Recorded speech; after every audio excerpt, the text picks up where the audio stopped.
Sí. Sí, sí. Bueno, 2 segundos nada más, antes de darte el micrófono, Juan Manuel. Primero, agradecer a Juan Manuel por sumarse y por participar a este tercer encuentro del Círculo de Estudio de Economía Digital. Con Juan Manuel vamos a trabajar el caso Uber en Argentina, y agradecerte especialmente por el esfuerzo con el horario, porque Juan Manuel está en Inglaterra y, bueno, hay una diferencia horaria que implica un esfuerzo de coordinación, así que muy agradecido, Juan Manuel, de que te sumes y hagas este esfuerzo. Les presento en 2 renglones a Juan Manuel del Nido. Juan Manuel del Nido es economista por la Universidad del Centro de Estudios Macroeconómicos de Argentina. Actualmente trabaja en el Reino Unido. Se ha especializado en su nivel de posgrado en la antropología social.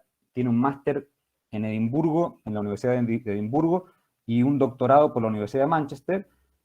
Y actualmente su investigación que está desarrollando ahora tiene que ver con el razonamiento ético en trabajos de economía del comportamiento, y previo a esto venía trabajando el caso de los taxis y el caso del encuentro entre taxis y Uber en Argentina, y de allí nuestro interés desde la economía digital por el trabajo de Juan Manuel.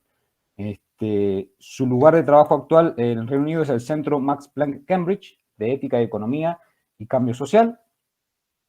Así que nuevamente agradecerte, Juan Manuel, y te dejo el micrófono para que hagas tu exposición. Como les decía recién, pueden ir haciendo comentarios, preguntas, lo que les parezca interesante aportar. Yo voy recogiendo eso y al final se lo transmitimos a Juan Manuel, y si no, esperar a que termine la exposición y abrimos micrófono para que se arme el debate o para intercambiar algunas ideas.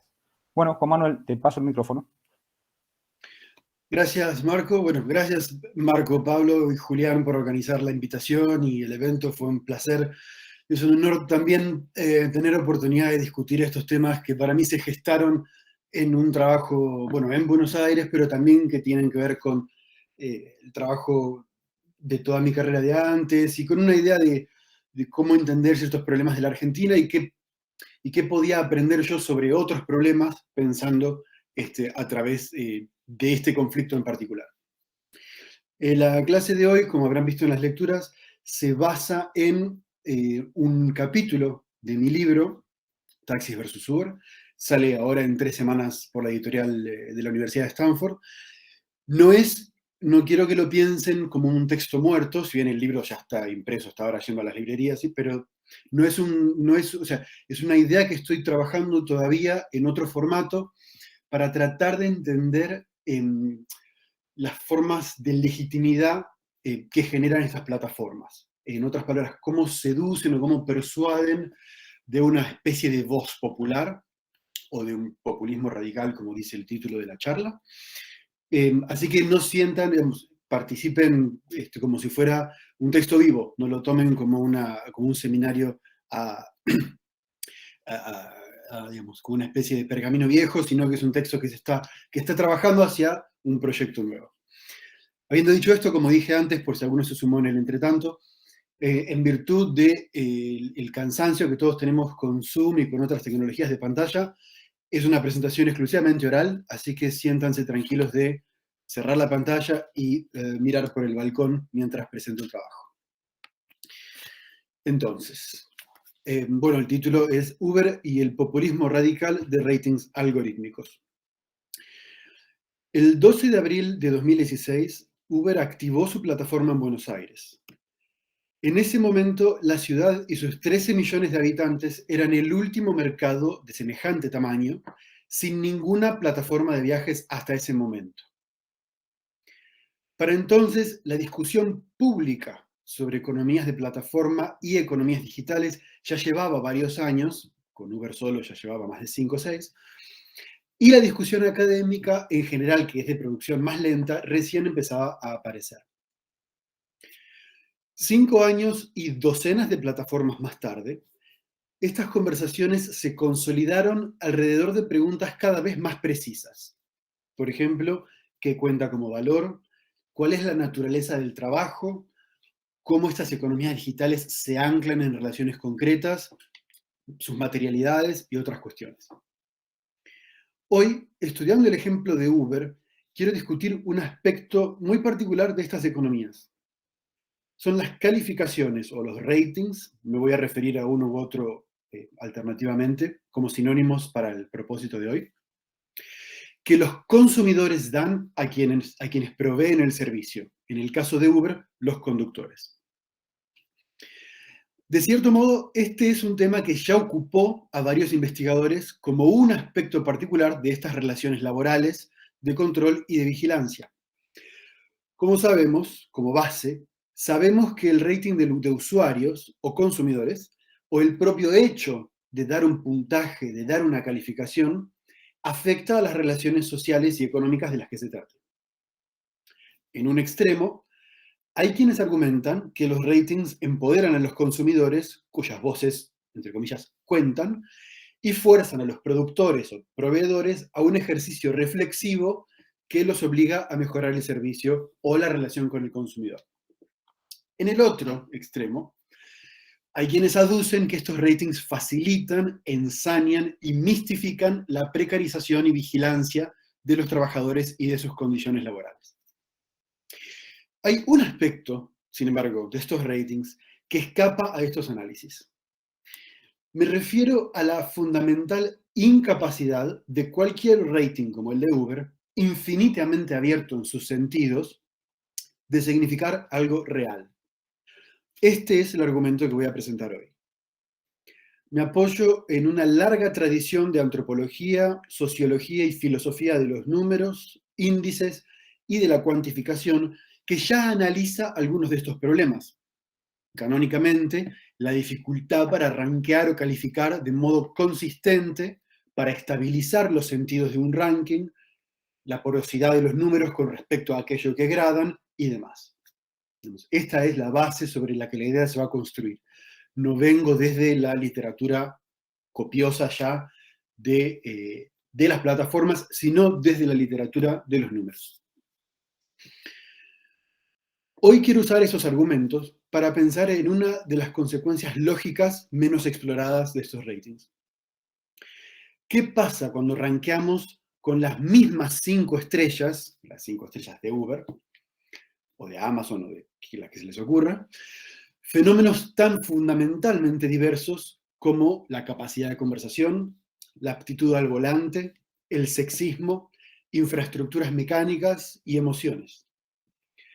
Voy a demostrar que tanto ese potencial o presunto empoderamiento como esa precarización dependen de que en esas 5 estrellas quepa cualquier cosa. Argumento que la capacidad de esas 5 estrellas de tomar infinitos valores y a la vez infinitamente diversos transforma el problema clásico de cómo estabilizar clasificaciones en su perfecto inverso. Esa infinitud de valores no es un problema, sino precisamente su virtud. Un populismo radical donde absolutamente todo cuenta y cuenta del mismo modo y a la vez, o lo que es lo mismo, nada puede contar. Este trabajo se basa en mi investigación en Buenos Aires entre mediados de 2015 y fines de 2016. Como dije antes, esto cubre la llegada de Uber en abril de 2016. Se basa también en entrevistas con conductores y pasajeros, tanto de Uber como de taxi, burócratas de la ciudad de Buenos Aires, publicidades de Uber en redes sociales, medios masivos de comunicación y entrevistas radiales.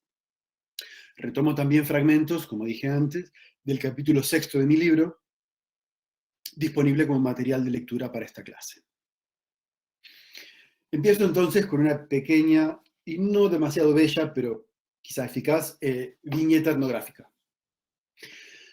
A lo largo de su vida, Valentina había vivido en los barrios de Belgrano, Palermo, Barrio Norte y Congreso. Para la audiencia que no es argentina, son todos barrios de la ciudad de Buenos Aires. Y había trabajado para diferentes empresas en el centro de Buenos Aires, en la zona del Obelisco o en el distrito financiero a 1 kilómetro al este. Además de tomar Uber, usaba su propia bicicleta, colectivos, subtes y trenes interurbanos o incluso su propio auto, así que sabía muy bien cómo circular por Buenos Aires. Sin embargo, cuando estaba en un Uber, seguía a menudo la ruta en la aplicación en la pantalla de su teléfono, visible para ella y para el conductor simultáneamente. Conversamos sobre esto varias veces. Yo le preguntaba, ¿era por razones de seguridad o para asegurarse de que no la estuvieran paseando? No sé si esto corre en el resto de Latinoamérica, que un taxi o un conductor de algo te pasee, significa que busca una ruta más larga que la estrictamente necesaria. Por supuesto, para cobrar más. Sí, hasta cierto punto, me dijo, pero había algo más. Como los porteños residentes de Buenos Aires, de la audiencia de esta clase, saben, en el microcentro de Buenos Aires hay una calle que se llama Marcelo T. de Alvear. Marcelo T., como la conocemos en Buenos Aires, estaba muy cerca del trabajo de Valentina y por lo tanto aparecía regularmente en la ruta sugerida por Uber. Pero Marcelo T. es una calle muy estrecha, como la mayoría en el distrito financiero, y concurrida a todas horas de la jornada laboral con motoqueros, es decir, gente que hace entrega de paquetes en motocicletas, bicicletas, camionetas de seguridad entrando y saliendo de bancos, turistas, taxis que bajan y llevan gente y demás. Marcelo T. aparecía casi siempre en las rutas que Uber proponía para que Valentina fuera de su casa, de aquel trabajo a su casa. Sin embargo, varias veces los conductores que la llevaban habían tomado rutas evitando a Marcelo T., es decir, sin seguir el mapa de Uber. Según me contó ella, una vez se lo mencionó cortésmente al conductor, que admitió que ni siquiera había mirado el mapa y que había evitado a Marcelo T., como buen porteño, por costumbre. En otro caso, mirando el mapa del viaje en la aplicación, el conductor le dijo a Valentina que manejaba por ahí todos los días y que sabía que siempre, inevitablemente, había demasiado tránsito. Sugirió una alternativa y Valentina estuvo de acuerdo. A veces incluso Valentina misma ofrecía diferentes rutas. Ahora, como ya sabemos, en algún plano, frente a un cambio de ruta, el software de Uber reoptimizaría automáticamente el viaje, reubicando al auto en el orden general de circulación de la ciudad que interpreta Uber y reactualizando los costos del viaje en desarrollo, las horas estimadas de llegada y otra información que hace que esa transacción exista. Lo que importa acá es que la ruta que Uber calculó y mostró a ambas partes le importaba menos a Valentina en un sentido literal, en un sentido literalmente cartográfico, y más porque reflejaba la transacción que la aplicación había producido específicamente para ella. Digo esto, que la transacción era específica para ella, en dos sentidos distintos. En primer lugar, en el sentido de una serie de triangulaciones en tiempo inmediato, precios, distancias, tiempos, velocidades, conductores posibles y, por supuesto, Valentina. Estas triangulaciones creaban ese viaje como evento único porque Valentina en ese momento y desde ese lugar había pedido un auto. En un segundo sentido, era específica para Valentina porque a ella se le pediría que califique al conductor al terminar el viaje. Quiero solamente aclarar la posibilidad de que los conductores califiquen a los pasajeros se habilitó recién en 2017, no en el momento de este trabajo. Igual el punto del argumento vale al revés también. Como sabemos, las estrategias técnicas y algorítmicas de monitoreo y control de trabajadores a menudo buscan enmarcar la vigilancia de esos trabajadores como un proyecto reflexivo. Reflexionar sobre su performance o sobre una medida de su performance les permite, presuntamente, convertirse en mejores trabajadores, como sea que la empresa o nosotros definamos lo que significa mejor. Sumamente problemático, por otra parte, pero no voy a eso acá. La interfaz de Uber, en particular, naturaliza aún más esta lógica al reemplazar la interacción humana, los gerentes intermedios y los recursos humanos más inteligibles con el uso de cierto lenguaje, con métodos numéricos, mensajes de texto y otras comunicaciones automatizadas. Sin embargo, en esas 5 estrellas, más allá de todo esto y de las discusiones ricas que existen sobre el problema del trabajo y los ratings, en estas 5 estrellas que Valentina tiene para calificar a su conductor hay un desplazamiento lógico, una tensión que es clave para mi argumento. En un primer lugar, si pensamos en el funcionamiento de este rating con más cuidado, vemos que lo único que realmente importa a la hora de evaluar es la experiencia fundamentalmente subjetiva de cada pasajero de cada transacción. Valentina y sus preferencias, deseos, impulsos, son los únicos jueces en un tribunal organizado estructuralmente sobre la cuestión de cuán bueno es el conductor, o como lo dice Uber, cuán buena es la experiencia del pasajero. Pensando en el trayecto de Valentina del trabajo a casa, uno podría, por ejemplo, estar en desacuerdo con la aplicación y efectivamente evitar a Marcelo T. U olvidarse de mirar y salteársela. O proponer alternativas a Valentina y un largo etcétera. Pero al final lo que importa acá es que lo único que importa es cómo ella experimentó, imaginó o sintió esa divergencia, o cualquier divergencia, o cualquier otra cosa. Este centrarse en el consumidor y en su, entre comillas, experiencia, sea lo que sea que eso es, fue precisamente la razón por la que tantos residentes celebraron a Uber. Les permitió reimaginar el transporte como un problema de consumo personal, de preferencias y de evaluación instantánea y desagregada, dando a la retórica del empoderamiento formas de una perfección imposible hasta entonces. Ahora sí, realmente como nunca, depende de cada uno.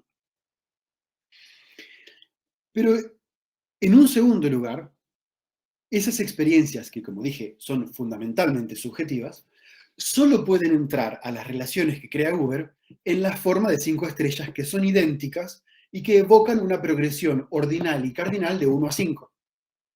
En otras palabras, la plataforma está diseñada para que las experiencias subjetivas solamente viajen a través de números y de sus propiedades. La lógica técnica y las propiedades universales de la aritmética le transfieren a este ranking emergente de 5 estrellas la apariencia de una matriz objetiva. Esta tensión entre lo subjetivo y lo objetivo, paradojal y contradictoria, propele a la plataforma. En la medida en que una elección de ruta alternativa, en realidad y siempre importa, solo si a Valentina le importa, este orden de apariencia técnica y objetiva solo puede sostenerse y reproducirse, tal como es, por las subjetividades de los usuarios. Para entender la forma cultural de esta tensión, tenemos que recordar que el transporte de pasajeros en taxi, en tren, colectivo o bus, como lo llamen, u otro modo, en Buenos Aires y en casi todas las ciudades del mundo está bastante regulado. Esto no es un capricho ni una propensión al estatismo. Las razones son en general varias: complejidades técnicas de los vehículos, redes de responsabilidad legal en caso de accidente, necesidad de infraestructura pública y compartida, desde el asfalto de la calle que todos compartimos, hasta los salarios de equipos forenses encargados de investigar un accidente en la vía pública. Es decir, determinar qué cosas cuentan y qué no cuentan, y las razones para que cuenten o no a la hora de definir un buen transporte, es un problema público, en el sentido social, en el sentido institucional y en el sentido de un orden ético. Por lo tanto, es un problema político, no simplemente en el sentido partidario, sino en el sentido de un orden de jerarquías y exclusiones donde ciertas voces, por ejemplo la de un comité legislativo o de un forense, cuentan de modos que otras voces, por ejemplo la de un transeúnte, no pueden contar. Entonces, el impacto crucial de esta tensión entre lo subjetivo y lo objetivo es transformar, es ser de vehículo transformador de ese problema público, como moverse, en un problema privado, como consumo como verbo, como se consume, digamos. Lo que quiero decir es que el acto económico de consumir algo se privatizó en la medida en que importa poco por qué consumen los individuos, lo que importa es el acto inmanente del consumo, que sigue preferencias, pensamientos, aversiones y consideraciones situadas más allá de la investigación pública. En otras palabras, desde esta perspectiva, no solo no es mi problema como etnógrafo o como analista de la cosa pública por qué o cómo Valentina califica su viaje, sino que la experiencia subjetiva de esta cáscara objetiva queda emancipada de cualquier interrogatorio desde afuera. Es decir, califico como se me canta, perdón la vulgaridad, pero para ponerlo llano, digamos, como se me antoja, como digan en otros lados. Habiendo examinado la forma de esta tensión entre lo objetivo y lo subjetivo que sostiene a estos ratings, en lo que sigue quiero analizar qué pasa cuando las tensiones políticas propias a lo que era un problema público se encuadran como un problema de preferencias del consumidor. Antes que nada, para entender este reencuadre, tenemos que enfatizar algo que es obvio. Hasta ahora me ocupé de una consumidora, Valentina. En la plataforma de Uber y en cualquier plataforma similar se encuentran decenas, centenas de miles de consumidores, incluso millones. ¿Cómo se combinan entonces las preferencias de una consumidora en un instante particular con las de esos miles y miles de otras y otros, o incluso mismo con las preferencias de la propia Valentina que pueden cambiar una semana más tarde? Valentina tenía cierta confianza en el poder reflexivo de los ratings. Ella sí creía que atar a los conductores a los resultados de su desempeño recompensaría el buen servicio y el trabajo arduo. Presumiblemente crearían un método de control contra los abusos de la industria del taxi, reales o ficticios, y generarían nuevos sentidos de responsabilidad. Con la responsabilidad, supuestamente, venía la competencia. Le pregunté a Valentina si estos conductores realmente compiten, si la interfaz de Uber asigna viajes sobre la base de la proximidad geográfica. Ella me especificó. Compiten en el sentido de que cuanto mejor sea la experiencia, más cómodo se siente el pasajero y es probable que califique mejor. Otro de mis interlocutores, Mariano, me acompañó a las sesiones informativas de Uber, que en su momento eran indispensables para unirse a la plataforma. Mariano tenía 30 y pico de años, vivía con su pareja Pablo en Palermo y trabajaba como diseñador gráfico freelance mientras buscaba un trabajo permanente en relación de dependencia. Los empleados de Uber que organizaron esa sesión informativa nos dijeron a todos los que estábamos presentes que los conductores tenían que mantener una calificación mínima de 4 estrellas y media para seguir trabajando. Ahora, acá ya hay un primer problema. Encontraba problemas en todos lados. Al transformar promedios de calificaciones, que son un enunciado descriptivo, en objetivos, que son enunciados normativos, esta política de empleo, es decir, mantener 4.5 o te vas, fuerza a los conductores a una distorsión de sentidos. Ahora, maximizar la probabilidad absoluta de alcanzar ese umbral de 4.5 estrellas desplaza cosas que importan en sentidos relativos a la naturaleza de la transacción y de las relaciones de transporte y de movimiento, como por ejemplo estar debidamente asegurado. Cabe aclarar, durante mi trabajo de campo en 2016, era imposible para cualquier conductor de Uber tener seguro de transporte oneroso de pasajeros, es decir, el seguro que cubre a un conductor que conduce a otros por dinero en caso de accidente, que costaba más que el doble que el seguro de responsabilidad civil que tiene cualquier conductor privado en Buenos Aires. Valentina era muy consciente de esta presión enorme sobre los conductores y sabía por conversaciones con varios de ellos que muchos mantenían a sus familias con sus ingresos manejando para Uber. Por esta razón, Valentina me dijo, en general y automáticamente calificaba con 5 estrellas. Solo una vez calificó a un conductor con 4 estrellas, porque tardó mucho más de lo que esperable en pasar a buscarla y fue brusco en el trato sin siquiera disculparse, al menos ceremonialmente. Esta economía moral de calificaciones de Valentina es un caso, quizás particular, quizás generalizado, pero en tanto que caso cuenta como uno. En el momento en que Valentina traduce su experiencia en el lenguaje de las 5 estrellas, su caso se suma aritméticamente a decenas de miles de otros pasajeros que son, como hemos dicho, consumidores. Como tales, pueden ser generosos, perezosos, crueles, meticulosos en cómo viven esa experiencia subjetiva y en cómo la traducen en 5 estrellas idénticas que los algoritmos de Uber seguirán acumulando. Gabriel, un amigo de Mariano, usaba Uber como pasajero. Los tres nos juntamos varias veces y 2 de ellas, Gabriel y Mariano, discutieron abiertamente y amargamente sobre el tema de las calificaciones. Gabriel había realizado varios viajes y había calificado a todos sus conductores minuciosamente. A 2 le había dado 4 estrellas. Uno por ser demasiado hablador, casi intrusivo, según él, y al otro porque le pareció que manejaba muy despacio. Mariano se encabritó, es decir, se enojó, diciéndole a Gabriel que su meticulosidad podría haberle costado a los conductores de su trabajo si los había empujado por debajo de las 4,5 estrellas. Además, ¿no había llegado a casa sano y salvo? ¿Estaba realmente tan apurado? El objetivo era que los conductores mejoraran el servicio a través de las calificaciones, contestó Gabriel. Sí, retrucó Mariano. Y el conductor, hablando demasiado, terminó el viaje. Al menos dejaste comentarios concretos. Pero no, Gabriel no había dejado ningún comentario concreto. Bastante frustrado, Mariano suspiró que con el tiempo la gente aprendería eventualmente a usar las calificaciones. Ahora, Mariano, todos podemos esperar que con el tiempo la gente aprenda a usar las 5 estrellas. Pero en la frustración de este intercambio, esta frustración apunta a otra cosa. En la plataforma de Uber, como en otras similares, hay una ausencia completa de criterios sobre lo que podría o debería contar para una calificación. Aún si los hubiera, como en otras plataformas, como por ejemplo Amazon, las categorías son siempre necesariamente abstractas o vagas, porque tienen que amparar todas esas variedades de subjetividades, como por ejemplo calidad de servicio.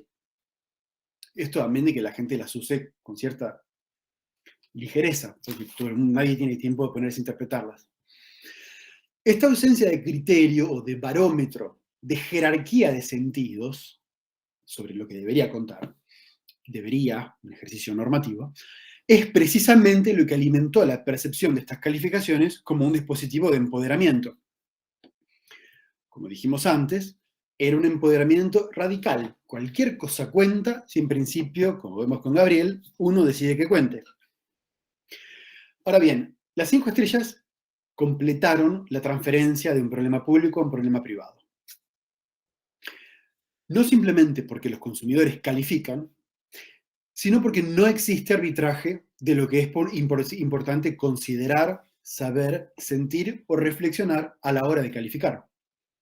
La charlatanería, fallas en los frenos, no fallas en los frenos, la selección musical adecuada, la performance de tolerancia y una ristra infinita e infinitamente detallada de experiencias y sus matices podrían constituir en principio la experiencia buena, mala o excelente del pasajero.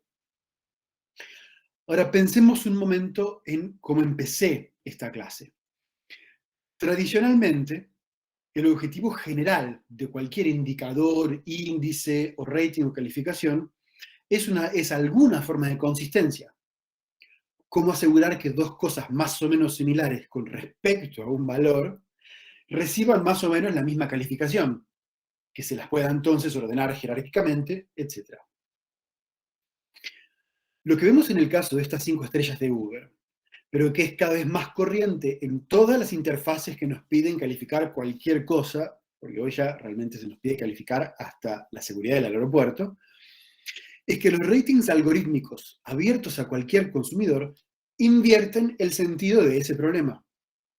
La inconsistencia, o, para ser precisos, la no consistencia, la dilución de una epistemología, de un marco de referencia, de un marco de referencia que garantizaría al menos que las, entre comillas, experiencias fueran al menos mutuamente inteligibles o las juzgaría si no lo fueran, esa ausencia es la cúspide de un tipo particular de virtud.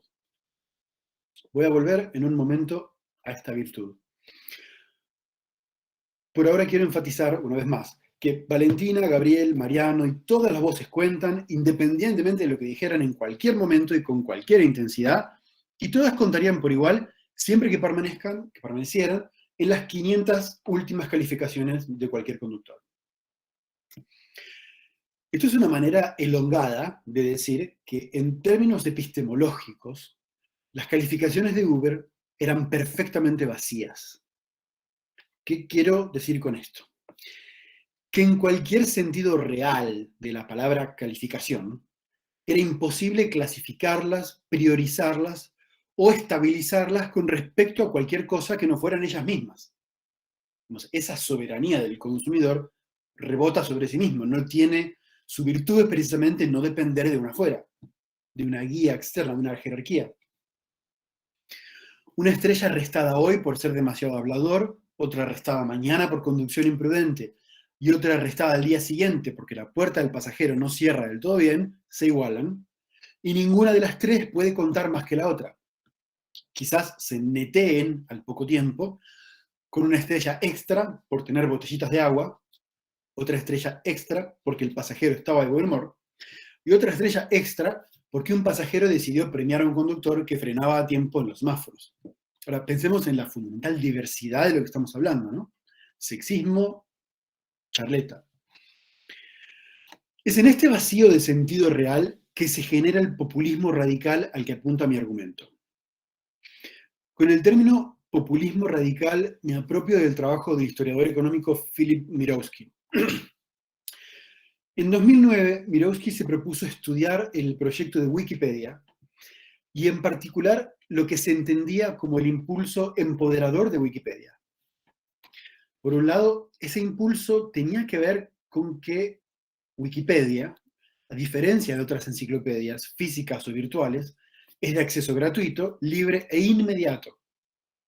Algunos en la audiencia se acordarán de la enciclopedia Encarta, que marcó generación entera de adolescentes, por lo menos en Argentina.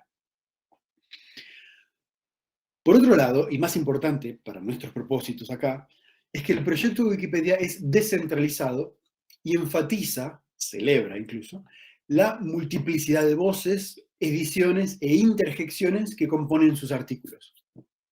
Ahora, por supuesto, esta idea fue desarrollada en 2009. Más de una década más tarde, sabemos que hay consultorías, que las hay reales, que se ocupan de producir y vender texto para esos artículos, de vigilar estos artículos, pero lo que me interesa acá es que no hay una institución central, pública, cuyo rol sea que exista para salvaguardar la integridad epistemológica de la plataforma. Entonces, lo que Mirowski quería con populismo radical es captar esa acumulación de voces separadas, inconexas y desorganizables, o sea, no organizables, cuya cacofonía no se puede ordenar porque su virtud es precisamente la inmediatez y la inmediación. El sujeto de esa virtud es un pueblo que se materializa en ese texto emergente a través de esa agregación de voces disjuntas. Este es el sujeto empoderado de la economía digital. No tengo tiempo hoy para elaborar esta idea, este es el pueblo digital. Así y todo, en el caso de Wikipedia, este populismo radical por lo menos encuentra un límite. La naturaleza semántica y semiótica de las palabras, los párrafos y las secuencias gramaticales imponen cierto orden para que un texto sea por lo menos inteligible lingüísticamente. Las voces de Wikipedia serán diversas, pero necesitan compartir algún fundamento epistemológico y fluir a través de esa epistemología y entre sí para al menos tener un sentido superficial. En el caso de los ratings de Uber, este populismo radical, es radical de verdad, en el sentido de que cruza cualquier línea que intente contenerlo. Esto es porque estos ratings, hechos de 5 estrellas doradas idénticas, que eso también interesa porque ni las estrellas entre sí se pueden diferenciar, evocan intuitivamente una escala gradual de 1 a 5. Aunque no ofrecen gradaciones reales, diferenciales o proporciones intrínsecas que puedan enmarcar lo que cuenta, las estrellas adquieren las propiedades aritméticas de los números naturales y sus posibilidades afectivas como instrumentos de orden objetivo. Es decir, evocan esa ontología del orden, ese afecto del orden, que es un afecto, digamos. Llevan un aura de seriedad, una gramática lista para las estadísticas, por un lado, y para encuadrar la intuición de una experiencia ordinal de intensidad y de magnitud por el otro. Es decir, esto es una intuición, 5 es mayor que 4, los dos son mayores que 3. Así, cuando Uber agrega calificaciones, apila la verbosidad, el sexismo y el mal funcionamiento mecánico uno encima del otro. Más que un promedio, lo que resulta es un mosaico de partes rotas, porque en definitiva, ¿cuál es el promedio entre un freno que no funciona y el desodorante de ambiente y la música? Que no puede jamás clasificar a los conductores en ningún sentido epistemológico, ya que las calificaciones significan lo que uno quiera, pero tampoco puede realmente ordenarlos en un sentido económico. Si lo pensamos con cierto detenimiento, solo distribuye a los conductores en dos campos, de un lado y de otro de 4.5. La mayoría de los ratings, índices y otros indicadores numéricos en general van vinculados a una institución que los produce o los utiliza, o incluso a regímenes de conocimiento, intereses políticos y económicos, etc. Pensemos, por ejemplo, los argentinos somos expertos, rankings de riesgo país, índices de riesgo crediticio de nuestros bancos, de lo que sea, indicadores de pobreza, los propios términos de la clasificación, sus definiciones, estandarizaciones, escalas y proporciones, es decir, las jerarquías, las exclusiones y al final del día el orden que proponen, pueden ser discutidos porque al menos comparten un terreno epistemológico con voces alternativas. Es decir, uno puede discutir cómo se mide la pobreza, cómo se calcula el riesgo país y qué variables entran en un rating crediticio producido por un banco. Uno puede tener más o menos éxito, pero existe un marco epistemológico donde esa discusión puede existir. En estos casos hay al menos una estabilidad general de aquello de lo que se está hablando. La discusión puede ser profundamente desigual o ineficaz, y los términos de clasificación pueden ser profundamente injustos, como lo sabe cualquiera que haya tenido que lidiar con un banco, burocracia o instituciones, pero al menos existe algo o alguien con quien estar en desacuerdo y hay una gramática para hacerlo. El problema de los ratings como el de Uber es que no se los puede someter a ningún desacuerdo, a ningún careo, a ninguna examinación de verdad.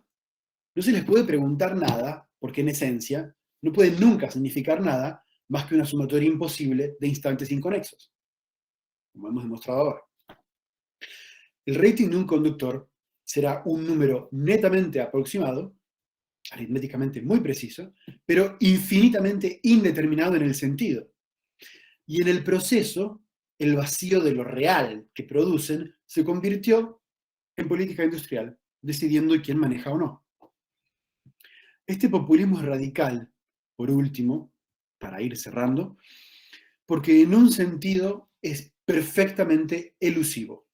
Es decir, no puede desafiárselo en ningún plano porque no ocupa consistentemente más que la infinitesimal infinitud de un instante subjetivo, transmutado aritméticamente en un orden tirano, inmediato y perfectamente repleto de nada más que su propio vacío. Gracias.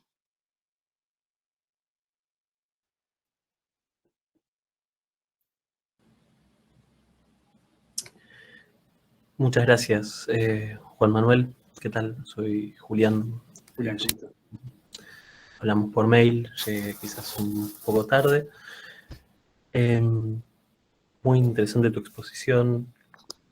Ahora nosotros queríamos abrir a preguntas, así que cualquier persona que quiera sumar alguna pregunta es bienvenida, ponga por mensaje, por chat, y vamos a ir asignando la palabra uno a uno. Si no les parece mal, si nadie tiene una urgencia por preguntar ahora, yo voy a empezar haciendo una pregunta, que se me ocurren varias, especialmente después de haber leído un texto sobre ansiedad de la modernidad y el caso de la industria de los taxis y Uber. Es más, quería preguntarte cómo relacionarías un poco esto que vos encontraste en este primer texto, en el cual, bueno, para los que lo leyeron, no lo leyeron, digo, y vos, Juan Manuel, me corregirás, pero encontrabas que en las clases, en las capas medias de la ciudad de Buenos Aires, había una defensa de Uber, por un lado, que se acoplaba a una noción ya preexistente de una ansiedad por la modernidad, que se articulaba con muchos otros sentidos ya existentes en las clases medias, si esto se podía extender al sistema de clasificaciones, porque me imagino que para uno adoptar, por un lado uno no tiene opción al usar Uber en calificar a los conductores, que los conductores lo califican a uno, pero por otro lado es también si esto es aceptado, si los usuarios sienten que es la mejor, saben qué es lo que están haciendo, les gusta estar lo que están haciendo y viceversa. Si no hay algo ya, o sea, algún sentido ya prefijado al cual se acopla esta nueva modalidad del rating. Digamos, si esto lo pudiste ver en tu trabajo etnográfico. Sí, quiero verificar que entiendo la pregunta. Había un elemento, bueno, todo mi trabajo se armó sobre la perspectiva del conflicto, sobre el conflicto desde la perspectiva de una cierta capa media de Buenos Aires, Sí. que es una capa media que se repite en casi todas las capitales latinoamericanas. Es particularmente visible en Buenos Aires por una historia, digamos, una historia rara de empobrecimiento, de un siglo de empobrecimiento, pero que es una clase media globalista, es una clase media económicamente liberal en un sentido intuitivo, no en un sentido programático, en un sentido que se irrita porque cómo puede ser que Amazon no llegue a la Argentina, por ejemplo. Políticamente pluralista en un sentido bastante performativo, sí, incluimos a todos, etcétera, etcétera. O sea, es una clase que tiene, bueno, ahora es la clase que rige al mundo en este momento, no solo en Buenos Aires, sino en todos lados. Es desde ese lado desde el que la virtud de los ratings casi que se vive como inevitable. Digamos, Buenos Aires en ese sentido fue un caso particular y particularmente visible, pero se hace ya prácticamente imposible cuestionar la idea del feedback o del rating o de la calificación o la devolución, digamos. Ya se ha convertido en una intuición que hasta quienes critican el ejercicio neoliberal incorporan la idea de que, bueno, con esto mejoras vos, con esto entendés mejor tu problema, con esto mejorás como trabajador. Con esto, el chiste de que hice al paso del aeropuerto, lo estábamos discutiendo este proyecto con unos colegas acá, y en el aeropuerto en los baños, en shopping, en el aeropuerto de Manchester y en otros lugares, tenés 4 caritas para calificar tu experiencia al pasar por las mismas 4 caritas saliendo del baño, acá en el shopping a la vuelta, o saliendo del chequeo de seguridad en el aeropuerto. Una instancia totalmente invasiva, digamos, una cosa totalmente ya distópica. Entonces, lo que yo encontré en este trabajo fue un lenguaje para empezar a pensar lo que es para mí la creciente insania de la inevitabilidad de calificar todo. O sea, hemos llegado a un punto en el que el peso de la prueba cae sobre aquel que diga, no, basta de calificar. ¿O qué estamos calificando? ¿O por qué estamos calificando? ¿O por qué, digamos se invirtió el problema? Y el caso de Uber en particular en Buenos Aires, como digo, tenía esta cosa saliente porque se lo vivía a la industria del taxi, esa capa media la vivía como recalcitrante, reactiva, indolente, corrupta, en parte por falta y no responsiva, digamos.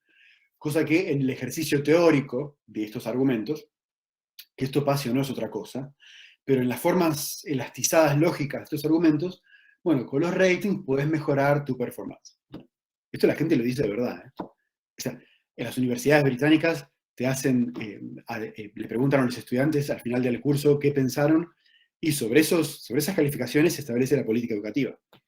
O sea, así funcionan las industrias cada vez más, ¿no? Yo te preguntaba antes concretamente por las personas, los usuarios. Julián, ¿se cortó para mí o para todos? Se cortó, se cortó. Se cortó, parece, ¿no? Se cortó. A ver. Sí, sí. Yo estoy hablando por WhatsApp igual con él, le pregunto. No, se cortó, parece. Ahí volvió. No. Hay alguien que lo está escuchando, yo no escucho, lo tengo frisado y mudo. Sí, a mí también se me cortó, pero parece que otras personas lo están escuchando. Ahí volvió. volvió.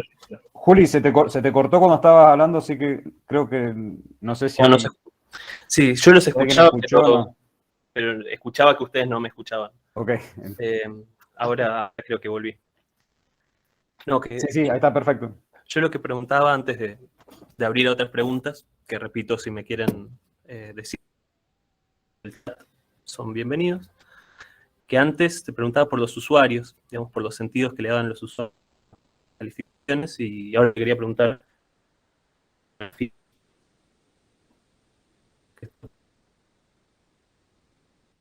que al ser una recopilación de muchas experiencias totalmente disímiles, te quería preguntar por los sentidos que le dan los mismos conductores a esta calificación.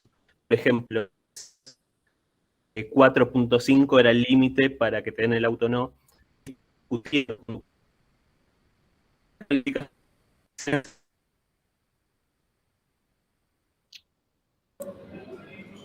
Yo no sé si Juan Manuel, ¿lo estás escuchando a Julián? No, ¿o se corta mucho. Yo no lo estoy escuchando. No, escuché pedacitos.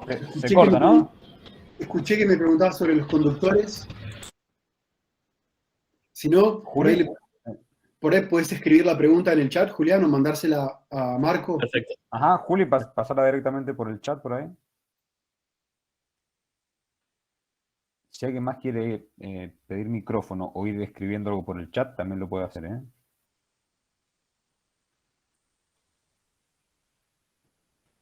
Bueno, esperamos a ver si Yo Julián... te quería consultar, Juan Manuel. Sí. Dos cosas se me ocurren después de haber leído tu trabajo. Yo también te escuché cuando viniste a Buenos Aires, en otro mundo allá antes de la pandemia. Y me había quedado picando también en ese momento y ahora. Dos cosas con respecto a los algoritmos, o tres cosas.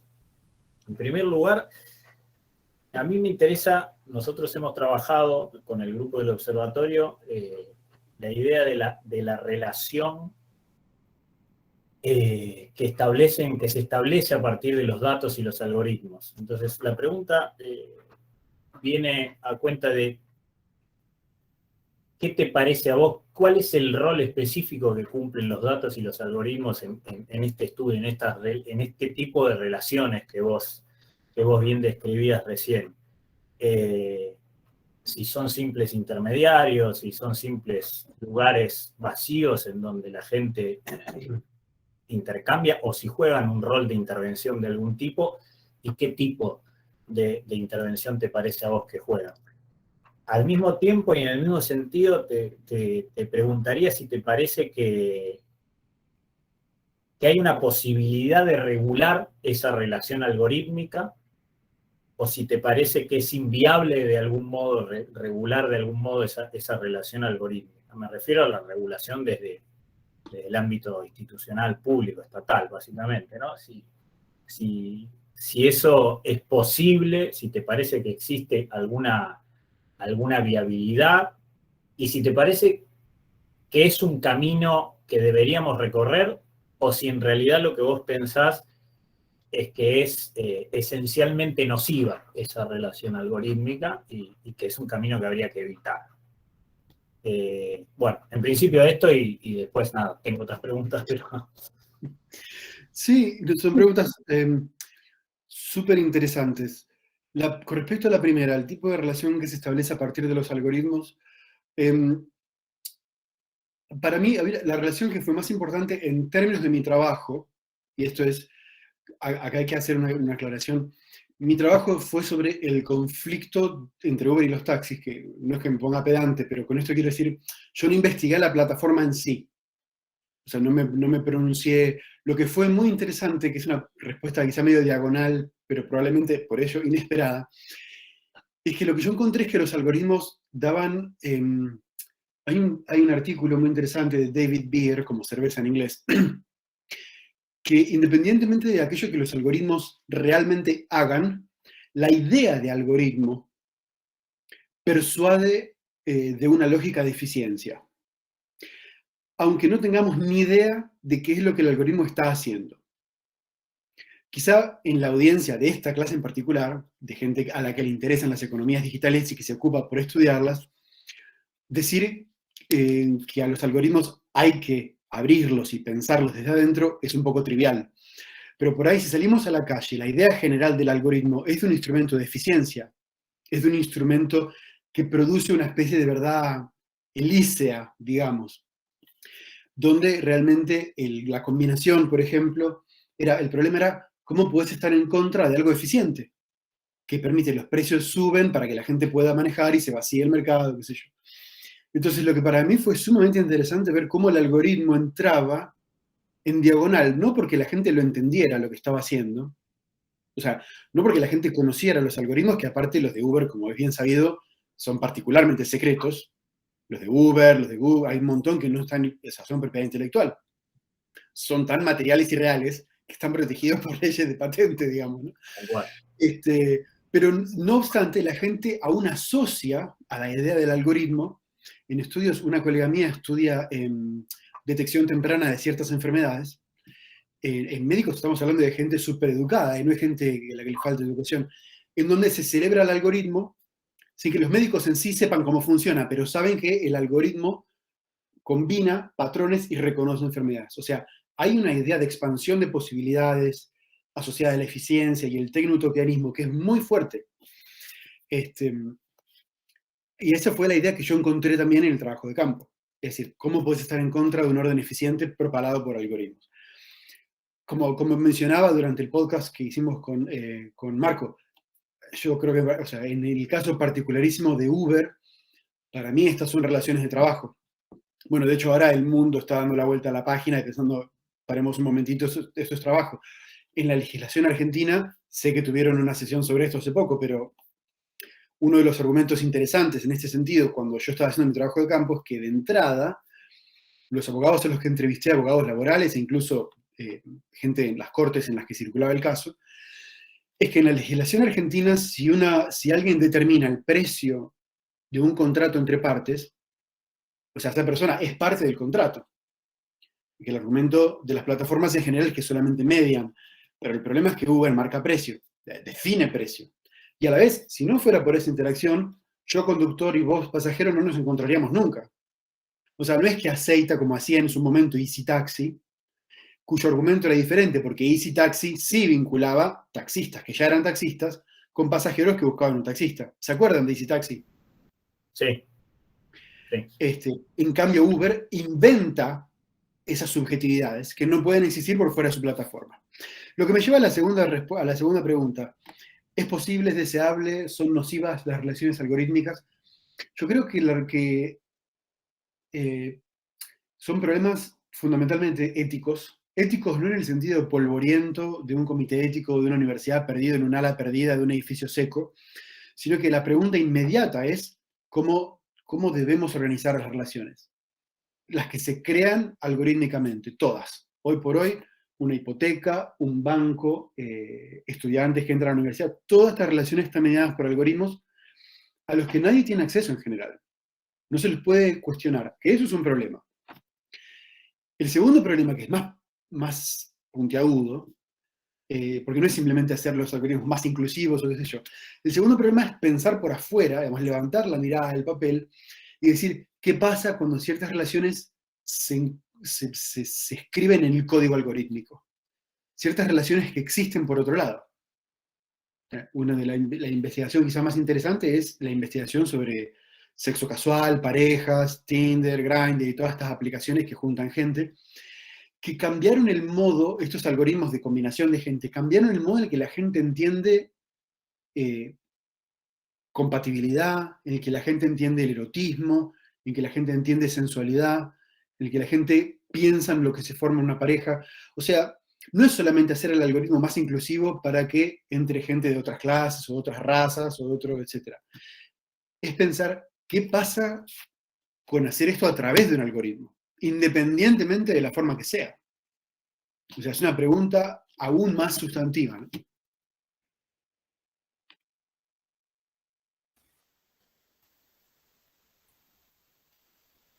Bueno, Juli, no sé si querés retomar la pregunta que habías dejado. Ahí está la pregunta. Ahí está en el chat. Pero ahí la leo en voz alta. Ahí está la pregunta. La leo en voz alta para dar Dale. una voz a Julián. Dale, Julián, te doy una voz. La pregunta era, ¿qué sentidos le dan los mismos conductores a las calificaciones? ¿Hay una disputa de interpretación de sentido entre los conductores y la empresa? Por ejemplo, ¿qué significa que un conductor tenga menos de 4 o 5 estrellas? De esto hay bibliografía a patadas y más interesante incluso que lo que yo encontré en su momento, que a esta altura ya es casi viejo, ¿no? Para esta respuesta puntual. La disputa de sentido que había en ese momento es que, vivido desde el lado de los conductores, esto era una tiranía, porque dependía de una performance carismática incluso, de tener buena onda, gente que estaba agotada, manejando todo el día, tenía que, entre comillas, ponerle buena onda a manejar a cualquier tarado que se sentaba atrás con cualquier humor, que pretendía una botellita de agua, el cargador del celular, buena música y el auto sin olor.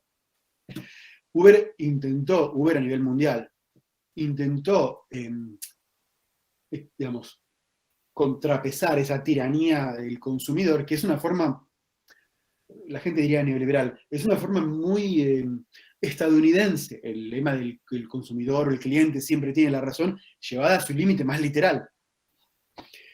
La inclusión de calificación de conductor a pasajero fue precisamente para intentar paliar esto. Lo que se logró al final es una especie de teoría de juegos donde, bueno, yo no te doy un rating demasiado bajo, si vos no me das uno demasiado bajo, o la gente, bueno, te perdona. Se genera otra dinámica que es marginalmente interesante, o quizá interesante, no quiero ser despectivo si a alguien a quien realmente le interesa, pero que no resuelve al fondo el problema de qué es lo que constituye buen transporte público, ¿no? Que es la pregunta, vuelta al comentario de Pablo, que son preguntas éticas que no se resuelven agregando algoritmos. Pues son preguntas que no son técnicas. Es el libro canónico en antropología para esto, por lo menos en antropología en inglés, es La máquina antipolítica de James Ferguson de los 90, donde hace el argumento de que seguimos insistiendo en crear relaciones técnicas, soluciones técnicas para problemas que son políticos. Eso no funciona nunca. Traduce el problema político y le da una nueva forma. Pero bueno.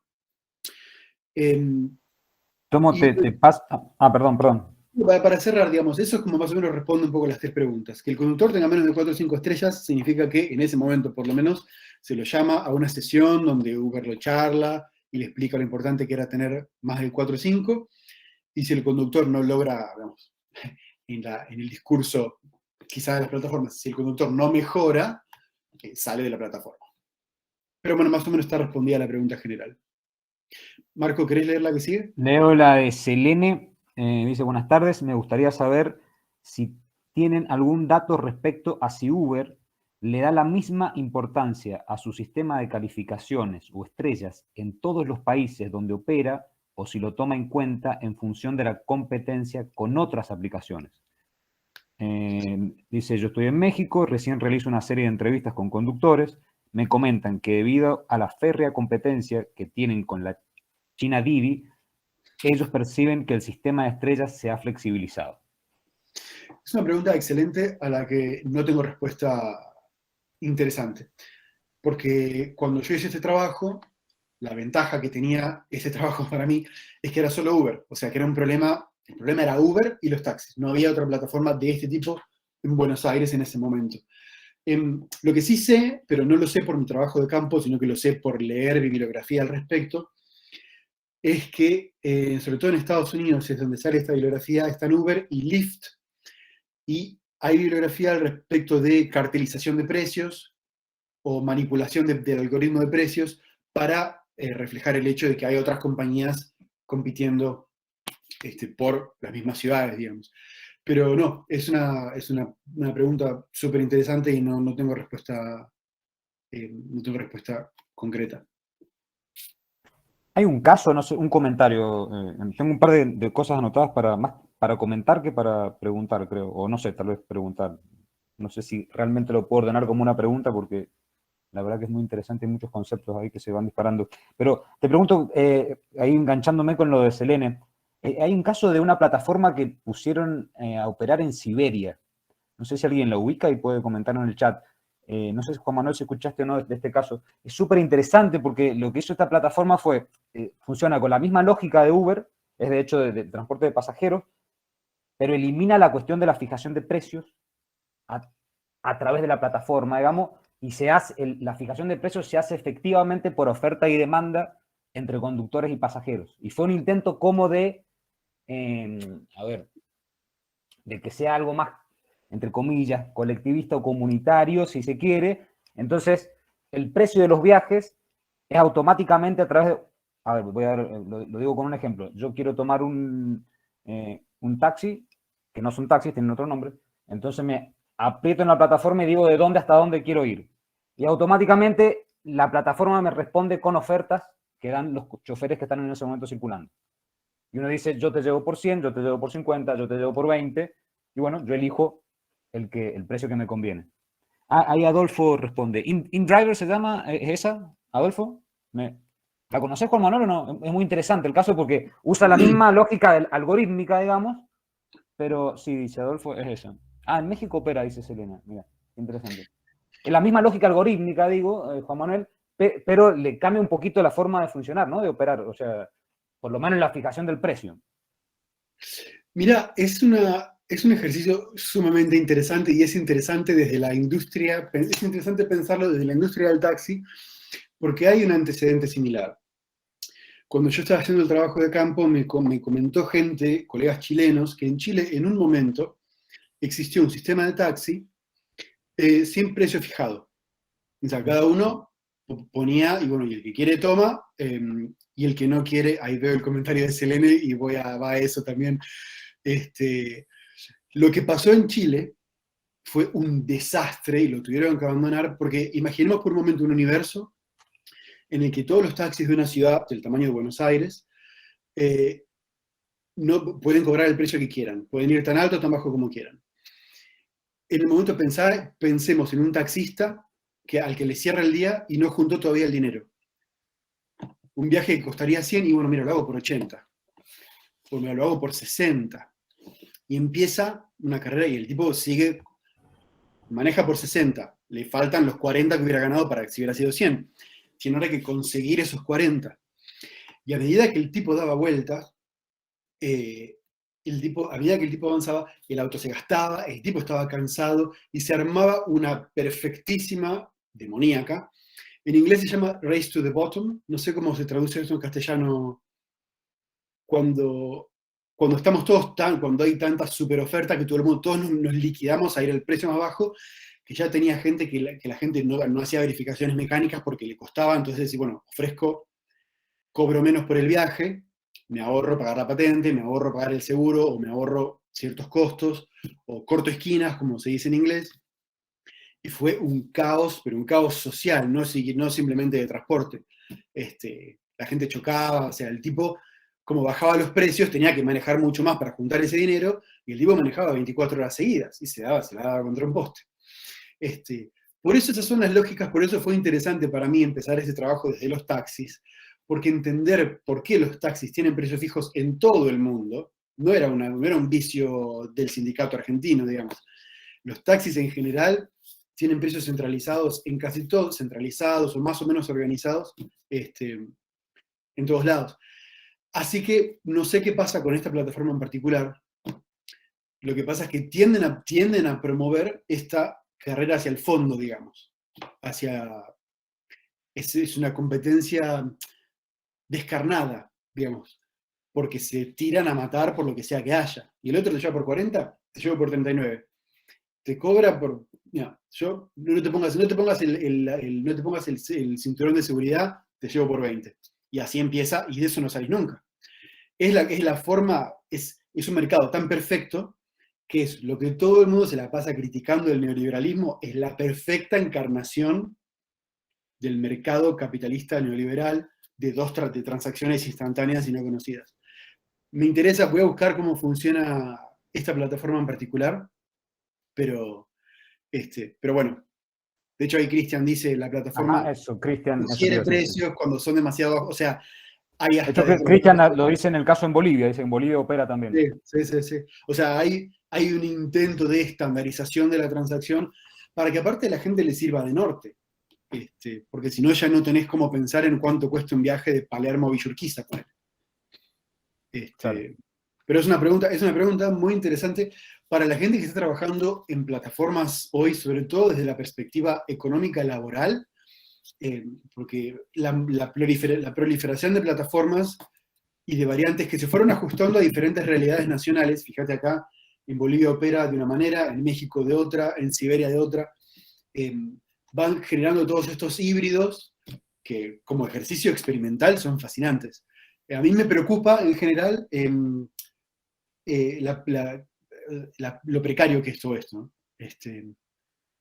Me parece fundamentalmente precario en general. Me parece que hay una pátina de empoderamiento que en general es bastante perniciosa y que vuelve en diagonal a lo que a mi respuesta a Julián antes, porque se nos hace muy difícil pensar en contra, o se nos hace muy difícil crear un argumento persuasivo en contra de algo que parece empoderador, que es el axioma moral del siglo XXI. El que no empodera es un viciado, digamos. Uy, ahí vienen un par de preguntas. Leo la pregunta de Leonardo. Leonardo dice, buenas tardes, les saludo desde Paraguay.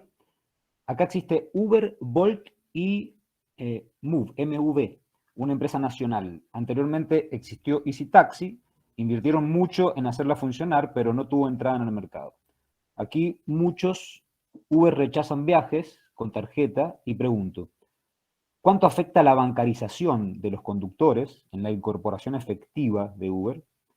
Al momento de pagar, ¿existen regulaciones que impidan el débito automático de comisiones y sin permitir el retiro de sus ganancias?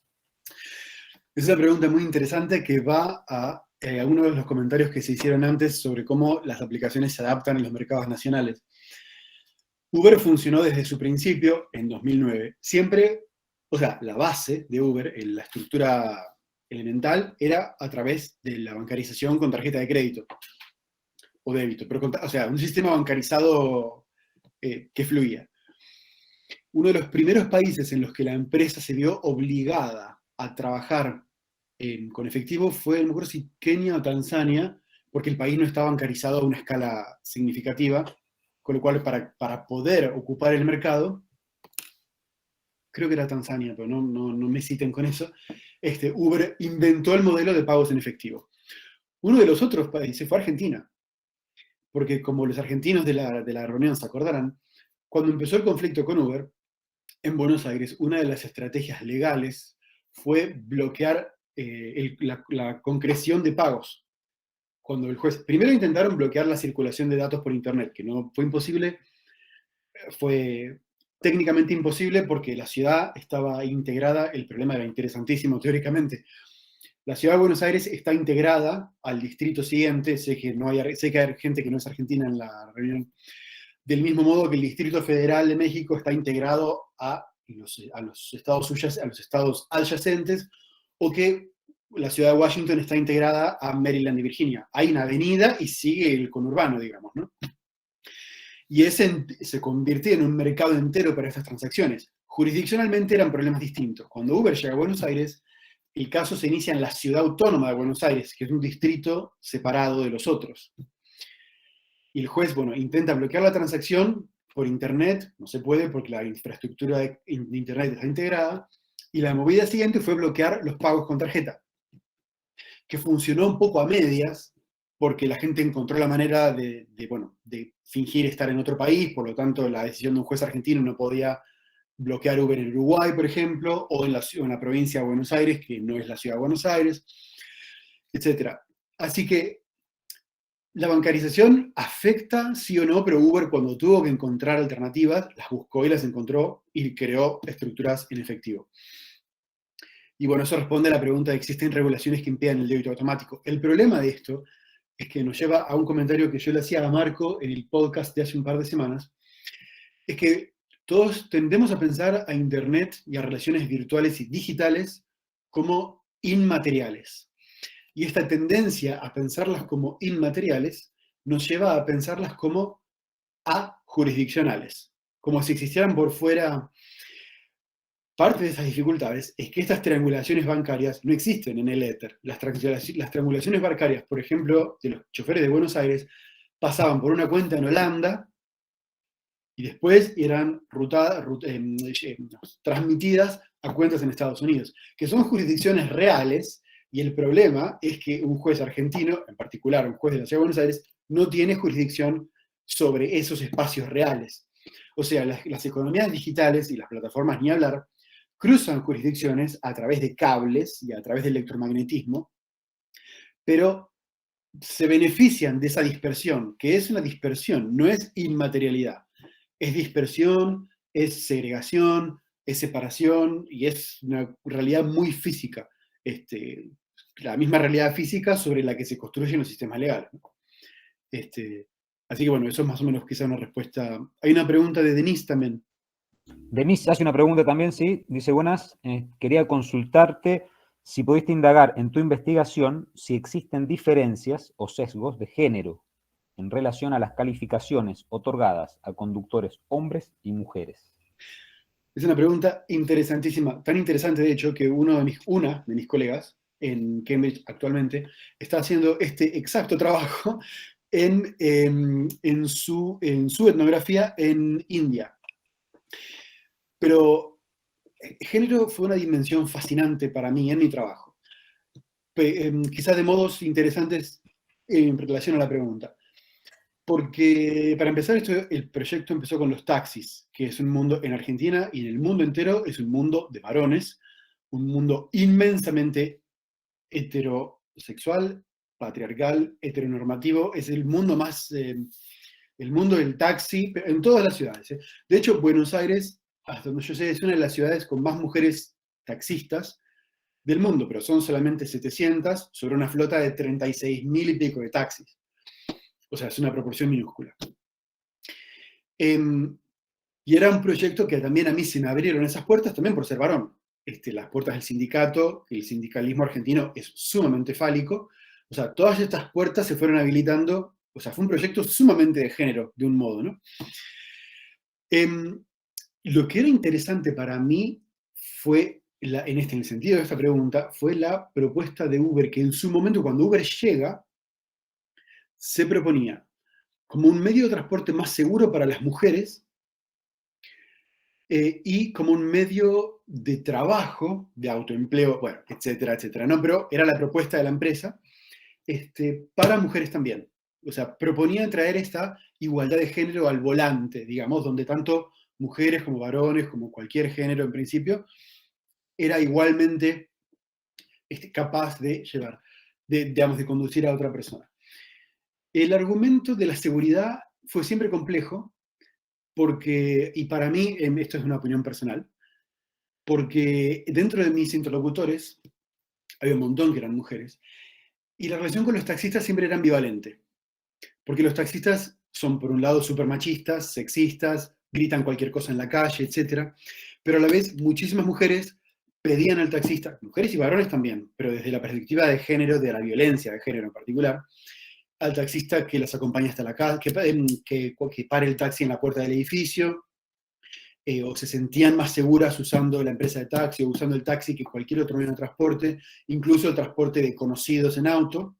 De hecho, una interlocutora me comentó que un conocido había tratado de abusarla en el auto, habían tomado no sé qué cosa, un conocido cercano, y que de hecho ya tomaba entonces incluso siempre taxis. Y había esta cosa como de sexismo, pero a la vez que el taxi traía cierta seguridad. Otra interlocutora me comentó que hubo una instancia de violencia en la calle donde un pibe le estaba pegando, un hombre, perdón, para los que no son argentinos, y un taxista que venía vacío girando paró y la ayudó. O sea, la relación con el taxista siempre fue muy ambivalente.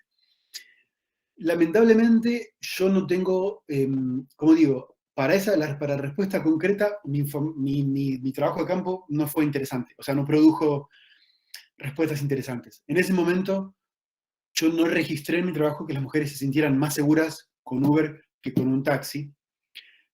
más seguras en el sentido de la violencia física o de la violencia sexual. Sí estaba el hecho, quizá ahora que lo estoy pensando, que lo pongo en voz, digamos, en voz alta. Por ejemplo, a la interlocutora que llamé Valentina para esta presentación, ella sí había tenido un par de problemas con taxistas que la habían tratado de seducir o que la habían puesto en situaciones sumamente incómodas, innecesarias y, bueno, violentas, y que con Uber eso no pasaba. Porque los tenía, o sea, cualquier pasajero tiene atado al conductor, pasajera, al o la conductora, con el rating. Pero para dar una respuesta cabal me falta información.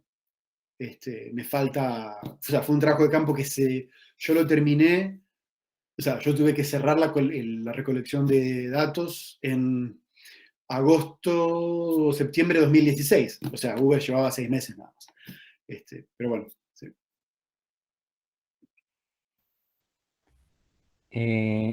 Antes de seguir comentando, pregunto si alguien quiere tomar el micrófono, alguien quiere... Ahí, Hernán da una pregunta por el chat. Si alguien quiere usar el micrófono, puede abrir y hablar. Hernán D'Alessio. Buenas tardes, excelente exposición. Juan Manuel, la consulta que hace ¿es posible pensar los rankings de empresas como Uber como el equivalente de los experimentos de sistemas de crédito social que se aplican en China? ¿Crees que estos mecanismos podrían trasladarse fuera del ámbito comercial en los países occidentales? Es una pregunta excelente, escalofriante en realidad. Yo soy de la persuasión, es difícil contestarla, desde marzo de 2020 se hizo muy difícil contestar esta pregunta. Elijo mis palabras con cuidado, así que quizá hable un poco más lento. La respuesta unívoca para mí es sí, definitivamente. Hay una serie, no sé si en Argentina o en Latinoamérica se la conoce, que en inglés acá se la conoce como Black Mirror, bueno, hay gente asintiendo. Bueno, para los que no la conozcan, distintos episodios imaginan distintas formas distópicas, o sea, toman distintas particularidades de la vida cotidiana y las llevan a su extremo distópico, en general vinculado con la tecnología. Y varios episodios llevan alguna variante de este sistema de crédito social. Yo creo que sí, yo creo que en un montón de sentidos ya existe y ni siquiera lo sabemos. Es más o menos sabido, no sé en Argentina, pero en Estados Unidos y en el Reino Unido, los algoritmos que calculan hipotecas, bueno, primero que calculan si somos elegibles para una hipoteca. Y segundo, que calculan cuál es el costo de darnos una hipoteca. Los más exhaustivos examinan tu lista de amigos en Facebook, tu teléfono, tus contactos de teléfono, y sus respectivos créditos. Obviamente tu historial crediticio, información familiar, información racial, étnica, según en qué país estés, que esto se califica distinto. Y en función de todas estas categorías, se produce categorías que son de lo más disímiles y algunas bastante escalofriantes. Se determina si uno tiene o no acceso a una hipoteca y a qué tipo de hipoteca. En el plano más de la especulación, esta pasión por la vida virtual, en línea, digamos, del último año y medio, mira, lo pongo en otras palabras. Hay una investigadora, una colega excelente, ella es hija de refugiados españoles en México, se llama Carissa, pongo el nombre en el chat, Carissa, porque es excelente, creo que se escribe así el apellido. Acaba de publicar su libro en inglés, creo que es Privacy is Power, Privacidad es Poder, sobre la escalofriante circulación de datos que ya nos están rankeando sin que nosotros siquiera lo sepamos. O sea, nuestros teléfonos envían nuestros datos de noche. Hay una entrevista que hizo ella, hay un par de entrevistas que hizo ella acá, están en inglés, donde detalla que este sistema de crédito social, de cierto modo ya existe. Ahora, con la validación social de ciertas normas clínicas durante el tema de la pandemia, acá en el Reino Unido, por ejemplo, tener o no en tu foto de Facebook el filtro del seguro del NHS, que es el costo de salud pública, que dice que te vacunaste, ya es implícitamente una sanción social. Tener o no, ya no es si te vacunaste o no, es si lo estás mostrando. ¿Está? El terror, yo soy argentino, muchos en la audiencia quizás lo sean, los argentinos, como dije, como le decía a Marco la vez pasada, tenemos una base de cierto cinismo que a mí me parece salvífico, sobre todo en el mundo en el que vivimos ahora. Es decir, el pánico que da el tema de los pasaportes de salud digitales y la cantidad y variedad de información. Acá hubo un escándalo hace poco donde el sistema de salud británico no dio los datos sobre vacunación a una empresa inglesa, a una empresa estadounidense. Dio la base de datos entera, ¿tá? A un sistema de salud que está en vías de ser privatizado. Entonces tenés por un lado el crédito social, por otro lado el crédito de sabemos que hace 30 años tuviste tal enfermedad, entonces por las dudas tu seguro va a ser más caro. Sabemos que no salís a correr todas las mañanas, entonces tu riesgo de infarto es más alto, entonces tu seguro de salud va a ser más caro. O sea, crédito social ya es casi el menor de nuestros problemas. Lo que pasó en China es que se nos hizo muy visible, porque se hizo visible en un momento en que nadie pensaba que esto podía siquiera imaginarse en el resto del mundo. El mundo cambió mucho. Así que la respuesta, no quiero sonar alarmista, más allá de que yo sienta cierta alarma, la respuesta es, para mí sí. O sea, la sanción social que ya corre en redes sociales, o sea, el tema de la pandemia y de la cuarentena fueron particularmente salientes, porque ya no tiene que ver con la cuestión clínica, que va por su lado, no la discuto ni nada, nada de conspiración ni nada, no, nada que ver. Pero lo interesante es la relación con la circulación de esa data, la performance de virtud por mostrar esa data, ¿no? Que ya es difícil, o sea, ya no mostrar ese filtro en Facebook porque no tengo ganas, o sea, ya es sospechoso de cierto modo. O sea, ya es, vos sos medio conspirador acá. Yo tengo toda la vacuna, todo el cuento, todo bien, pero te quiero decir, se armó una estructura lógica aterradora, pero bueno, ya creo que respondí a la pregunta con creces. Gracias, Juan. Manuel Frascaroli hace una pregunta. Pregunta si podés repetir la referencia a una investigadora sobre el tráfico de datos intercambiable entre plataformas. Y responde y hago la otra. Respondo a esa. Si la pregunta es con respecto a la investigadora que mencioné antes, Carissa Vélez, que creo que es la única que mencioné con nombre completo, el libro que escribo en el chat es... este es el nombre del libro, está en inglés obviamente, y la editorial es Penguin. Pero si googlean su nombre y libro o book, sale enseguida. El libro, bueno, ella obviamente habla castellano, pero creo que hizo toda su carrera en el Reino Unido, está en Oxford ahora, en el Centro de Internet de Oxford.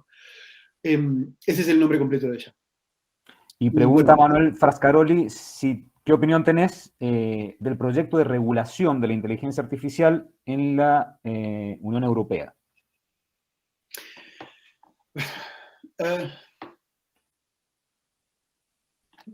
Vuelta a...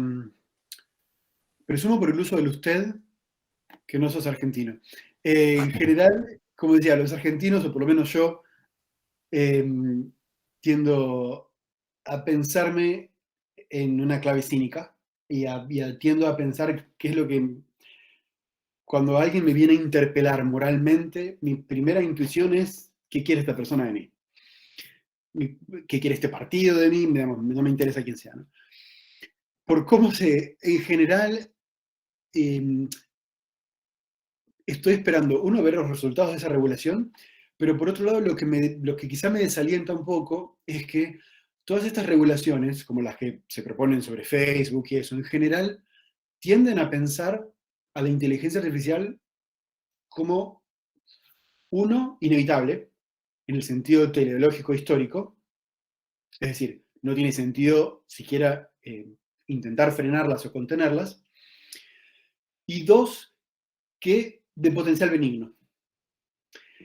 Y estas dos cosas tienden sistemáticamente a perder de vista cómo estas inteligencias o estas tecnologías cambian la naturaleza de las relaciones. Voy a la respuesta que le di a Pablo en la otra pregunta de antes. Y eso a mí en general me preocupa bastante, porque estas tecnologías, estas compañías, para poner el nombre, una de las cosas más interesantes de mi trabajo de campo, es que los taxis, cuando Uber llega a Buenos Aires y se presenta como un mediador, los taxis abren su argumento diciendo Uber es una empresa, ¿tá? Porque tendemos a hablar de plataformas, de comunidades, incluso yo, plataformas, comunidades, virtualidad, estas son empresas. Para dar una idea de dónde viene mi cinismo, hace muy poco me contactó una consultora británica que estaba trabajando para Uber, una consultora política, una consultora de tipo marketing, relaciones públicas, política en el sentido de intervención en la esfera pública, para pedirme mi colaboración. Usaron la palabra colaboración, y esto es importante, porque como digo, importa el lenguaje, porque una cosa es llamarlo tecnología, una cosa es llamarlo tecnología, otra cosa es llamarlo compañía. Lo llamaron colaboración para ayudarlos a ayudar a la empresa, a Uber, a incorporar la voz pública en los debates sobre regulación. En otras palabras, era ayudar a la empresa a fagocitar la crítica y producir su regulación desde adentro para evitar que la corran desde afuera. Quizá porque soy argentino, veo muchos argentinos sonriendo en la sala. Es decir, es lo primero que uno piensa. Yo aparte trabajé de consultor político. Esto es lo que hacen los consultores políticos. De esto viven. Con lo cual, estas regulaciones, para responder la pregunta, en general, cuando tienen tanto soporte de las compañías, a mí ya me empiezan a dar un poco de escepticismo, porque en general las compañías las apoyan porque sirven para apuntalarlas, sirven para constituirlas como inevitables. Ahora Facebook está hablando de contratar, no sé si 10.000 personas en la Unión Europea para el metaverso, que de hecho en castellano suena a un fantástico verso, cosa que en Argentina palabra usamos para decir una mentira o un cuento del tío o lo que sea. Pero la dificultad, y con esto cierro esta respuesta a esta pregunta, para poder ir a las otras. Quizás muchos en la audiencia lo hayan visto, que esto para apuntar a mí, no, o sea, para que no me tomen como cínico simplemente porque me declaro como cínico, sino para dar argumentos a mi cinismo y sostenerlo y decir por qué espero poco de este tipo de regulaciones. Cuando hace un par de años el Congreso de Estados Unidos le preguntó a Mark Zuckerberg, lo interpeló con respecto a Facebook y todos los escándalos, etcétera, etcétera. Veo que la gente asiente. Le preguntaron sobre el uso de información y la respuesta de Mark Zuckerberg, multimillonario, joven, un presunto visionario, ciertamente autodescripto visionario, metaverso, etcétera. En su respuesta fue, bueno, mentir está mal. Y, digamos, para gente que se ocupa de tecnología, que a la pregunta complejísima sobre la ética de la circulación de información en plataformas digitales, la respuesta haya tenido la escala de razonamiento ético que tiene un niño de 7 años, mentir está mal, nos da quizá un poco la pauta de la desconexión que tienen estas tecnologías, de la certeza que tienen de su inevitabilidad y la desconexión que tienen con los problemas que pueden causar por el hecho de existir, no porque estén mal reguladas. ¿Tá? O sea, esto para mí también viene por este lado. No es un cinismo, con esto quiero decir, para cerrar, no es un cinismo gratuito. Digo, estas son compañías. La inteligencia artificial es producida por compañías que buscan ubicar sus productos en el mercado como lo busca el verdulero de la esquina. Avanzo con las preguntas. Adolfo Herrera dice, muy interesante, Juan, felicidades. Quisiera hacer una pregunta muy puntual. ¿Qué papel juegan las habilidades y competencias tecnológicas de los socios conductores en el uso y aprovechamiento de la plataforma? Tienen un papel bastante... La plataforma, los conductores saben o sospechan que Uber en particular está hecha para sacarles ventaja a ellos. O sea, saben, y si no lo saben, se enteran rápido, que la empresa tiene ciertas formas de captura de mercado, de captura de precios, etcétera, etcétera, ¿no? Muchos conductores, y lo hacen en muchos países, encontraron la manera de, los más astutos tecnológicamente, encontraron la manera de, entre comillas, ganarle al algoritmo, o teniendo las dos, la versión pasajero y la versión conductor. Entonces pueden monitorear lo que ven las dos variantes de mercado en distintos teléfonos, o identificando los picos de demanda como los distribuye Uber, ¿no? Como los Uber y otras empresas, como los espacializa en el territorio de la ciudad, por ejemplo. Hay otros que encuentran la manera. Hay gente que dice, por lo menos, y yo lo creo de verdad, que logra ganar dinero. Hay gente que dice que el secreto para ganar dinero con Uber y no salir perdiendo es manejar durante cierto tiempo, y cuando el auto empieza a gastarse, el vehículo empieza a gastarse, a amortizarse, como cualquier otra cosa, salir o tratar de alternar entre una plataforma y otra cuando hay más de una plataforma, o cuando logran inteligir ciertas formas del algoritmo, como por ejemplo los precios, ubicarse con respecto a ellos. Pero en general, la gente, creo que lo toman, mi experiencia por lo menos, fue que logran desarrollar estas astucias, pero eventualmente terminan saliendo de la plataforma. Todas las personas que yo conocí que manejaban en ese momento salieron de la plataforma, ya no están. De hecho, hace muchísimo. Manejaron por un tiempo, había un elemento de novedad, había un elemento de aventura, había un elemento de quizás realmente puedo ganar dinero. Esto es real, ¿no? Había gente, o sea, el año 2016 fue muy duro económicamente en Argentina para mucha gente. Bueno, era una manera de ganar dinero, ¿no? Así que sí, en general, yo no encontré, la mayor parte de los conductores que yo encontré, era gente que ya tenía habilidades técnicas tecnológicas quizás, y que las tradujo al marco de la plataforma. Excelente. Bueno, nos estamos acercando a las 18 horas Argentina, así que yo creo que, y en Reino Unido debe ser algo así como las 22, supongo. Así que yo creo que podemos ir cortando para liberarlo a Juan Manuel, que ya es medio tarde para él, su horario. Así que, bueno, hay una pregunta más, creo, a ver, y ahí vamos cerrando. No, saluda Juan Alfonso, que se retira desde México. Gracias. Saludos, Juan Alfonso. Bueno, Juan Manuel, si te parece, yo iría cerrando para ya liberarte y agradecerte otra vez por el esfuerzo en el horario y por la excelente exposición, súper interesante el trabajo. Antes de despedir a Juan Manuel, les comento que les había dejado en el chat, Juan Manuel, un link para que, se los vuelvo a dar, para que accedieran, el enlace para que accedan al libro. Ahí va. Les pongo en el chat ese enlace que nos dio Juan Manuel. Es su libro que se publica por la Universidad de Stanford, Taxi versus Uber, Cortes, Mercados y Tecnologías en Buenos Aires. Ahí nos dio un link que tiene un código de descuento también, ¿no, Juan Manuel? ¿Digo bien? Ahí lo agregué de nuevo. Ahí está, el código con 20% off. Así que ahí pueden ver el libro de Juan Manuel y comprarlo. Bueno, gracias, Juan Manuel. No sé si querés agregar algo para cerrar. No, quería agradecerles, también agradecerle a Jorge que mencionó el trabajo de Shoshana Zuboff, que es súper interesante también, está en el chat si a alguien le interesa el tema del tráfico de datos, es un trabajo muy interesante.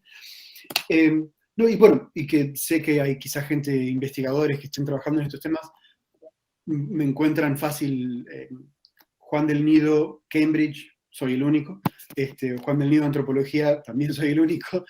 Y sí, bueno, encantado de seguir la conversación por email o por otros medios, siempre buscando conectarme con investigadores en Latinoamérica. Y en virtud de eso, gracias de nuevo, Julián, Pablo y Marco, por el trabajo de organizar todo esto, recopilar las lecturas, etcétera, ¿no? También hay que reconocer, fue una experiencia genial para mí, me encanta poder participar. Así que bueno, estoy atento para participar del próximo como oyente, a menos que sea medianoche británica, en cuyo caso voy a buscarlo en YouTube. Sí, la próxima va a ser medianoche para vos. Pero bueno, por ahí un lunes que estés trasnochado te puedes sumar. Bueno, gracias Juan Manuel otra vez. Sí, Pablo, ¿querés agregar algo? seguiremos ahí organizando actividades. Juan, yo no llegué ahí sobre la marcha, pero te quería agradecer en lo personal también tu participación, porque efectivamente, no sé, son las 11 de la noche allá. No, son las 10. Las 10. Bueno, estamos cerquita. Así que sí, gracias a vos y gracias a todas y a todos por participar en este nuevo encuentro. Bueno, yo les cierro con un comentario más bien operativo, digamos. Agradecerles también por la participación a todos los que se han sumado. Juan Manuel, otra vez gracias. Un abrazo desde Argentina. Y les comento que esta exposición de Juan Manuel de hoy va a estar cargada cuando tengamos la próxima reunión. Así que recordarles que la próxima reunión es... A ver, ya busco la fecha de noviembre. ¿La tenés a mano, Pablo? El 15 de noviembre. El 15 de noviembre. Ok, entonces, próxima reunión, ahí está, gracias. Ahí está Julián, lo dijo, bueno, lo dijeron todos, era lo único que no me acordaba, era yo. Entonces, el 15 de noviembre tenemos la próxima reunión. Durante esta semana les vamos a enviar la carpeta, así como hicimos con el material de lectura para la exposición de Juan Manuel, le vamos a mandar la carpeta con el material de lectura para la exposición de Cecilia Recap, y también le vamos a enviar el video de la reunión anterior, que fue sobre regulaciones del trabajo de plataformas, también se lo vamos a enviar con esa carpeta para que tengan esa exposición. Y en los próximos días vamos a estar lanzando el sitio web del Observatorio de Economía Digital, así que también les va a llegar esa invitación con ese lanzamiento y ahí van a tener acceso también a entrevistas que estamos haciendo en el formato podcast. Hay una entrevista con Juan Manuel también sobre su libro. Así que bueno, creo que eso es todo. Pablo, ¿hay algo para agregar o estamos ahí con cuestiones operativas completos? No tengo nada para agregar, más que nuevos agradecimientos a todos y a todos. Y estás invitado, Juan Manuel, a participar de cualquiera de los encuentros, o a verlos grabados, o las próximas reuniones que hagamos. Gracias. Bueno, gracias entonces. Nos vemos en el próximo encuentro en noviembre. Y bueno, un abrazo para todos, para todas. Y esperen el lanzamiento del sitio web y todos los vínculos en redes que les vamos a enviar en estos próximos días. Saludos, abrazo. Muchas gracias. Un abrazo. Adiós.